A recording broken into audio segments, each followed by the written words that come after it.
Smell বেরিয়েছে দারুণ, recipe হয়েছে ফাটাফাটি। বানিয়েছে কি আজকে? চলে এসেছি আমি, খালি হাতে নেই দাঁড়িয়ে। ফ্রেশ ফ্রেশ এঁচোড় নিয়ে হাজির হয়েছি আজকে। একদম টাটকা নরম এঁচোড় কেটে এনেছি বাজার থেকে, নেই কোনো ঝঞ্ঝাট, তাড়াতাড়ি হয়ে যাবে রেসিপি। বয়েল করে নেব আগে, তারপর বলছি এঁচোড় দিয়ে বানাবো কি আজকে। ভালো লাগবে তোমাদের, খাবো তো আমি মজা করে। তাহলে তাড়াতাড়ি চলে এসো, রেসিপি শুরু করে দিই। প্রেশার কুকার নিয়েছি আগে থেকে, সেদ্ধ করতে হবে এঁচোড়। শুধু এঁচোড় করব না সেদ্ধ, তার সঙ্গে আলু দেব অল্প করে, ভালো লাগবে রেসিপিতে। প্রেশার কুকারের মধ্যে এঁচোড় ভরে দিলাম। এবার কেটে নেব আলু। 3 টুকরো ছোট বড় মিশিয়ে আলু নিয়েছি, ডুমো ডুমো করে ফাঁক করে কেটে নেব। এঁচোড়ের সঙ্গে বয়েল হয়ে যাবে ভালো করে। নুন দেব স্বাদ মতো 1 চামচ করে, জল দেব পরিমাপ অনুযায়ী। প্রেশার কুকারে মুখ দেব ঢেকে, সেদ্ধ করবে। 3টে হুইসেল মারলেই নরম হয়ে যাবে এঁচোড়, আলু গলবে না পরে। একটা ফাঁকা বোল নেব, মেপে নেব গোবিন্দভোগের চাল। 3 বাটি মেপে চাল নেব, 6 বাটি মেপে জল দেব। বানাচ্ছি কি আজকে? বানাচ্ছি আজকে এঁচোড় দিয়ে পোলাও। এঁচোড়ের পোলাও করব আজকে, রেসিপি হবে দারুণ ফাটাফাটি স্বাদে। পেঁয়াজ নেব 2টো, কেটে নেব ঝিরি ঝিরি করে।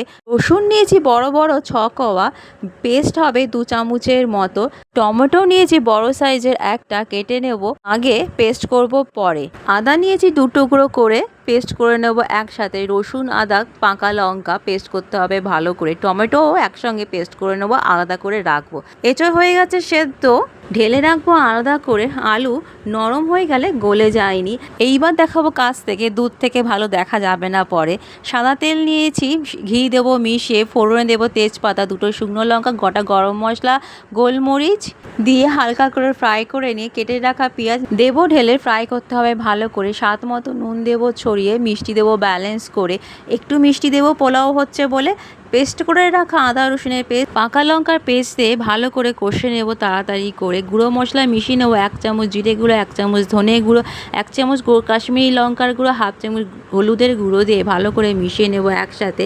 মশলা কষা হয়ে গেলে পরে টমেটো পেস্ট দেবো, মিশিয়ে কষে নেব একসাথে। তেল ছাড়বে পরে ভালো করে। এইবার ঢেলে দেব সেদ্ধ করা আলু আর এঁচোড়, মিশিয়ে নেব ভালো করে। মশলার সাথে মিশে যাবে, টেস্ট খুলবে দারুণ, তাই কষতে থাকো ভালো করে। এইবার বলে রাখি আগে, গোবিন্দভোগের চাল আগে আমি ধুয়ে শুকিয়ে নিয়েছি রোদে, তাই আর ওয়াশ করব না। টক দই নিয়েছি 100 গ্রামের মতো, ফেটিয়ে নিয়েছি ভালো করে। ঢেলে দেবো এঁচোড়ে, নেড়ে চেড়ে নেব একসাথে, মিশে যাবে পরে। গোবিন্দভোগের চাল দেব ঢেলে, একটু করে ফ্রাই করে নিতে হবে ভালো করে, বেশি ফ্রাই করতে হবে না। চাল নেড়ে চেড়ে মিশিয়ে নেবে একসাথে, মশলার সাথে মিশে যাবে গোবিন্দভোগের চাল। তখন দেব ছিঁড়ে ধনে পাতা কুচি কুচি করে, আমি হাত দিয়েই ছিঁড়ে দিলাম, ফ্লেভার বেরোবে ভালো করে। এইবার দেব শেষে নুন মিষ্টি ব্যালেন্স করে 1 চামচ করে, লাগবে পরে, চাল দিয়েছি বলে তাই একটু নুন মিষ্টি দিলাম মেপে। গরম জল দেব মেপে 6 বাটি করে, আমি এখানে 6 বাটি দিলাম না, 7 বাটি করে দিলাম। পুরনো চাল, একটু তো জল লাগবেই। শুকিয়ে যাবে একদম, ঝরঝরে হয়ে যাবে পরে, ফেনা ফেনা হবে না। 1 চামচ করে স্পেশাল শাহি গরম মশলা ছড়িয়ে দেবো, ভালো লাগবে পোলাওতে। ঘি দেবো ভালো করে, 2 চামচ করে গ্রোস ওয়াটার আর কেওড়ার জল ছড়িয়ে দিয়ে একটু নেড়ে চেড়ে মিশিয়ে নেব একসাথে। ঢেকে রাখবো 20 মিনিট মিডিয়াম ফ্লেমে। পোলাওয়ের জল শুকিয়ে একদম ঝরঝরে হয়ে যাবে, গায়ে লেগে থাকবে না পরে। শেষে দেব ঘিয়ে ভাজা কাজু কিশমিশ, লাগবে ভালো মুখে পড়লে। ওপর দিয়ে ছড়িয়ে দেব বেরেস্তা, জমে যাবে স্পেশাল এঁচোড় দিয়ে পোলাও। খেতে ভালো হবে, দারুণ গন্ধ বেরিয়েছে আমার কিচেনে।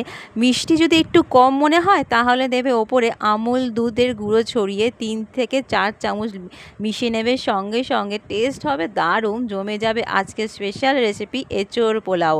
ওপর দিয়ে আরও একবার ছড়িয়ে দিলাম বেরেস্তা। কেমন লাগলো বলো আজকে রেসিপি এঁচোড় পোলাও? ভালো লেগেছে তাহলে লাইক করে কমেন্ট করে আমাকে জানিও, শেয়ার করে দিও, সাবস্ক্রাইব করে রেখো আমাকে। ট্রাই করে দেখো বাড়িতে, লাগবে বেশ ভালো। এঁচোড় তো উঠে গেছে বাজারে। কেমন হয়েছে বলো আজকে স্পেশাল রেসিপি? আমার তো লেগেছে দারুণ। খেয়ে দেখি আগে, টেস্ট করে জানাই তোমাদের। খাওয়া দাওয়া হবে পরে। স্মেল বেরিয়েছে দারুণ, রান্নাঘরে জমে গেছে এঁচোড় পোলাওয়ের স্মেল। টেস্ট করে নিই আগে। গরম গরম পোলাও একটু ফু দিয়ে খাই, লেগেছে দারুণ, অসাধারণ। তোমরা ট্রাই করো আগে, বুঝতে পারবে পরে। আজ তাহলে আসি, সুস্থ থেকো, ভালো থেকো।